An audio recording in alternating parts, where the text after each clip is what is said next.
Hello friends, movies all about a আপনাদের স্বাগত। The Eken বেনারসে বিভীষিকা মুভিটি বড় পর্দায় রিলিজ হতে চলেছে 16ই মে। আমরা সবাই জানি যে একেনবাবু চরিত্রটা ঠিক কতটা পপুলার, বিশেষ করে বাচ্চাদের মধ্যে। তবে শুধু বাচ্চাদের মধ্যে বললে ভুল হবে, অ্যাকচুয়ালি সব বয়সীদের মধ্যেই একেনবাবু খুব পপুলার। ওয়েব সিরিজ হোক বা মুভি, একেনবাবু পর্দায় আসলেই সেটা সুপারহিট হয়ে যায়।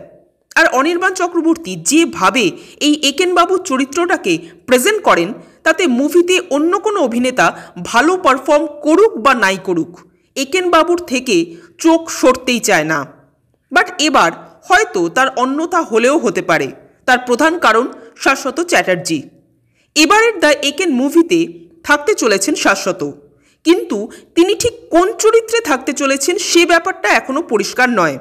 তাকে 6 খানারও বেশি লুকে আমরা এখানে দেখতে পাবো, অর্থাৎ একই অঙ্গে তার অনেক রূপ হবে।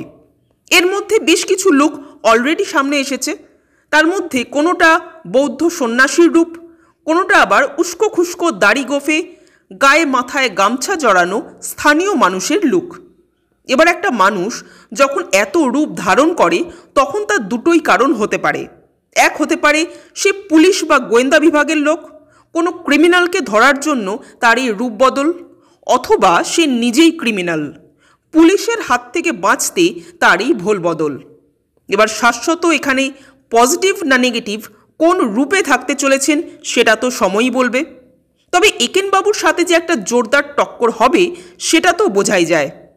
হয়তো এবার একেনবাবু না হয়ে সমস্ত দৃষ্টি আকর্ষণের কেন্দ্রবিন্দু হবেন শাশ্বত, কে বলতে পারে। যাই হোক, আপনাদের এই বিষয়ে কি মতামত কমেন্ট করে জানাবেন। আর আমাদের ভিডিও ভালো লেগে থাকলে প্লিজ লাইক, শেয়ার ও সাবস্ক্রাইব করতে ভুলবেন না। Thank you.